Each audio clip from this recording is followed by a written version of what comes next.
இயேசு உலகிற்கு தீர்ப்பு வழங்க வரவில்லை, மாறாக மீட்கவே வந்தார். கிறிஸ்து இயேசுவில் அன்புமிக்க சகோதர சகோதரிகளே, இன்று நாம் தாயாம் திருவையோடு இணைந்து பாஸ்கா காலத்தின் 4ஆம் வாரத்திலே புதன்கிழமையிலே யோவான் நற்செய்தி 12ஆம் அதிகாரம் 44 முதல் 50 வரை உள்ள இறை வார்த்தையிலே ஆண்டவர் இயேசு கிறிஸ்து, நான் இந்த உலகிற்கு தீர்ப்பு வழங்க வரவில்லை, மாறாக மீட்கவே வந்தேன் என்று கூறுகின்றார். ஆனால் அதே வேளையிலே கடவுளை புறக்கணித்து நாம் தவறான வழியிலே செயல்படுகிற பொழுது அதுவே உங்களுக்கு தீர்ப்பாக அமைந்துவிடும் என்றும் சுட்டி காட்டுகின்றார். குடிப்பழக்கத்திற்கு அடிமையான ஒருவர் அந்த குடிப்பழக்கத்தை தொடர்ந்து தன்னுடைய வாழ்விலே வாழ்வாக்குகின்ற பொழுது அந்த குடிப்பழக்கமே, போதை பழக்கமே அவனுடைய வாழ்விற்கு ஒரு தண்டனை தீர்ப்பாக மாறிவிடும்.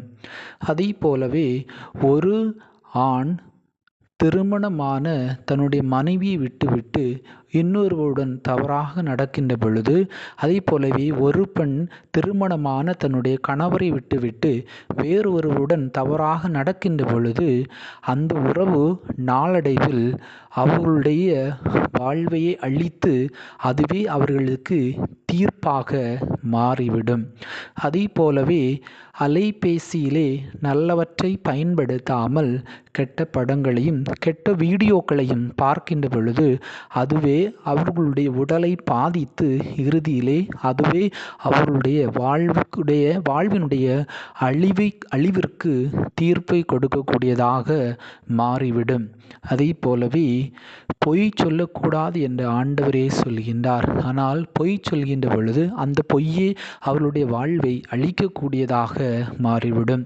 திருடக்கூடாது என்று சொல்லப்பட்டிருக்கிறது. ஆனால் திருடக்கூடிய மனிதர் நாளடைவில் அந்த திருட்டினாலே தங்களுடைய வாழ்வை அழிக்கக்கூடியதாக மாறிவிடுவார்கள். புரணி பேசக்கூடாது என்று நமக்கு தெரியும். ஆனால் புரணி பேச ஆரம்பிக்க அது பக்கத்தில் இருக்கக்கூடிய மனிதர்களுக்கும் குடும்பத்திலும் உறவில் விரிசல் ஏற்பட்டு அதுவே அவருடைய வாழ்வை அழிக்கக்கூடியதாக மாறும். இதைத்தான் ஆண்டவர் இயேசு கிறிஸ்து இன்றைய நாளிலே சிறப்பாக, நான் தண்டனை தீர்ப்பு வழங்க வரவில்லை, மீட்கவே வந்திருக்கிறேன்.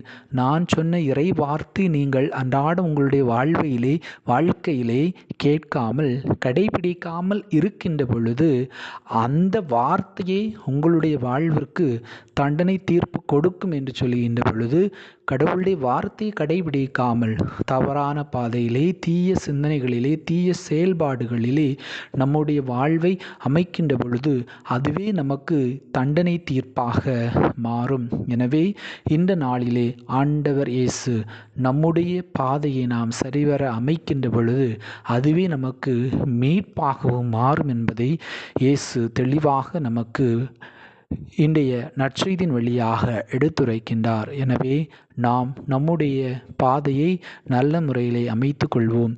இதற்கு தேவையான அருள் வேண்டிய நாளில் இறைவன் நோக்கி மன்றாடுவோம். எல்லாம் வல்ல இறைவன் தந்தை, மகன், தூய ஆவி உங்களை நிறைவாக ஆசீர்வதிப்பாராக. ஆமீன்.